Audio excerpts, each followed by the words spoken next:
चलो ये एमएन से पहले बात करते हैं। Hello hello. जी अस्सलाम वालेकुम गलब भाई। वालेकुम सलाम जी। कैसे हैं जी आप? मैं खैरियत से हूँ, आप खैरियत से हैं?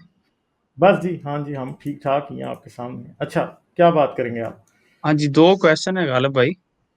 हम्म क्वेश्चन ये है कि नबी इस्लाम जो हैं वो हम्म एक ख़ास नबी हैं और हम्म आखिरी नबी हैं, सील ऑफ प्रॉफिट हैं, हम्म और इस्लाम जो है वो इस्लाम के मरकज़ भी हैं वो। हम्म और मेरे सामने जो दो क्वेश्चन है, एक तो ये है कि एक हदीस है, हदीस शरीफ है कि अ, मुझे याद नहीं है कौन सी है, लेकिन अगर मैं सर्च करूँ तो शायद मिल जाएगी, लेकिन आपको पता होगा, आप और ह्यूमन भाई जो है इसमें प्लीज हेल्प आउट कर सकते हैं। तो मैं उनके टाइटल को सामने रख के ये कर रहा हूँ, आप मेरी प्लीज हेल्प कीजिए कि हदीस कहती है कि सिर्फ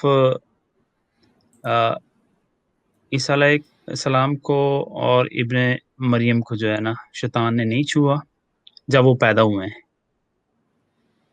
हम्म लेकिन बाकी जितने भी अंबिया किराम आए हैं, जितने भी नबी हैं, उन सबको शैतान ने छुआ है जब वो पैदा हुए हैं। ये हदीस मैंने सुनी हुई है, मगर इससे अब बात क्या है आगे और? हाँ जी, बात ये है कि अगर तो वो नबी हैं तो स्पेशल नबी है ना वो, हम्म सबसे खास नबी है, सील ऑफ प्रॉफिट हैं। तो हम्म फिर तो शैतान को उनको नहीं छूना चाहिए ना, हाँ, और मगर ना अब ही ये उनकी हदीस माँ को, की। और ना हाँ ही हाँ, सॉरी मतलब। सॉरी ना ही उनकी माँ को छूना चाहिए। हम्म और एक तो ये है, आ,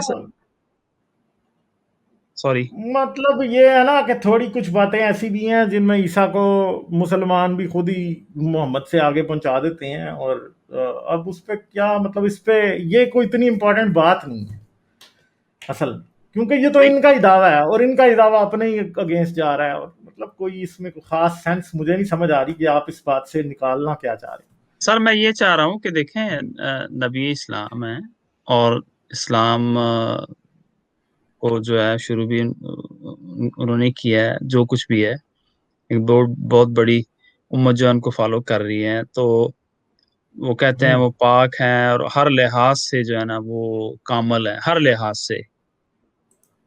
और फिर यहाँ पे आके ये हदीस शरीफ में है कि जी उनको शैतान ने, मतलब हम्म सिर्फ इन दो शख्सियत को नहीं छुआ, बाकी सब कुछ छुआ, तो इसका मतलब उनको छुआ है शैतान ने। तो फिर तो वो जो दावा है पाकीज़गी का नहीं, वो रसूल फिर। अल्लाह को तो शैतान ने छुआ ही था ना। रसूल अल्लाह के तो शैतान आ गया था, वो झूठी वही भी ले आया था, शैतानी आयत भी नाजिल हो गई थी। मगर ये आयत जो है, इससे कोई क्रिश्चियन ही खुश होगा। वैसे मुझे तो कोई इसके अलावा कोई और इसकी बात नजर नहीं आ रही, इसमें कोई अच्छा वो अच्छा बात नहीं है वो खास। अच्छा, सॉरी, सेकंड हाँ। सेकंड ये है कि चले इस पे अगर इतना नहीं है, लेकिन सेकंड ये है कि जैसे हम्म फिर पहले वो वाले दावा कि वो आखिरी नबी हैं और सील ऑफ प्रॉफिट हैं, और उसमें ये है कि जब वो सील ऑफ प्रॉफिट हैं, आखिरी नबी हैं, तो फिर उनको उनके आसमान पे जाने का, जन्नत में जाने का जो कुछ सबूत है वो कुरान शरीफ में जो है ना हमें वाज़े तौर पे नज़र नहीं आता, लेकिन सूरह मेरे ख्याल में 46 उसकी नामी हम्म आयात में लिखा हुआ है, उन्होंने कहा है हम्म नबी इस्लाम ने कि हम्म मुझे नहीं पता कि मेरे साथ क्या होगा और मेरे मानने वालों के साथ क्या होगा। हाँ, मगर ये फिर हदीसें हैं ना, हदीस वर्सेस नहीं, हदीस फिर पिट करना पड़ेगा। फिर कई हदीसें ऐसी भी हैं जिनमें ये बताया गया है कि वो क्या होगा रसूल अल्लाह के साथ, वो शफात करेंगे, सारे नबी डर रहे होंगे, वो नहीं डरेंगे, ये सारी बातें हैं। मगर मुझे कोई इसमें कोई खास पॉइंट नहीं नजर आ रहा कि इसमें ये सच्ची बात है कि झूठी बात है। हदीस को हदीस के खिलाफ पिट करना मतलब एक अजीब ही सिचुएशन बन जाती है। नहीं, सॉरी गालिब भाई, मैं कुरान की बात कर रहा हूँ, कुरान हाँ, शरीफ। कुरान की भी बात, मतलब अब बात हाँ ये है जी। ना कि कुरान में नहीं कहा कि रसूल के साथ क्या होगा। तो वो तो मैं हमेशा ही बात कहता हूँ ना कि कुरान एक इनकम्प्लीट सी किताब है जिसमें से पूरी बात नहीं। कुरान से तो आप अगर एक बंदे को कुरान आप पकड़ा दें और उसे ये कहें कि ये बता दो कि ये किस पे नाजिल हुआ था, यकीन करें 90% यही चांस है कि वो बेचारे को नहीं पता चलेगा कि ये कुरान मोहम्मद पे नाजिल हुआ था, या वो समझेगा ये ईसा पे नाजिल हुआ था या मूसा पे, क्योंकि ज्यादा जिक्र ईसा और मूसा का है कुरान के अंदर। जिसको नहीं पता वो 100% यही समझेगा। तो कुरान असल में एक लूली लंगड़ी और एक माजूर किताब है जिसको मैं कहता हूँ।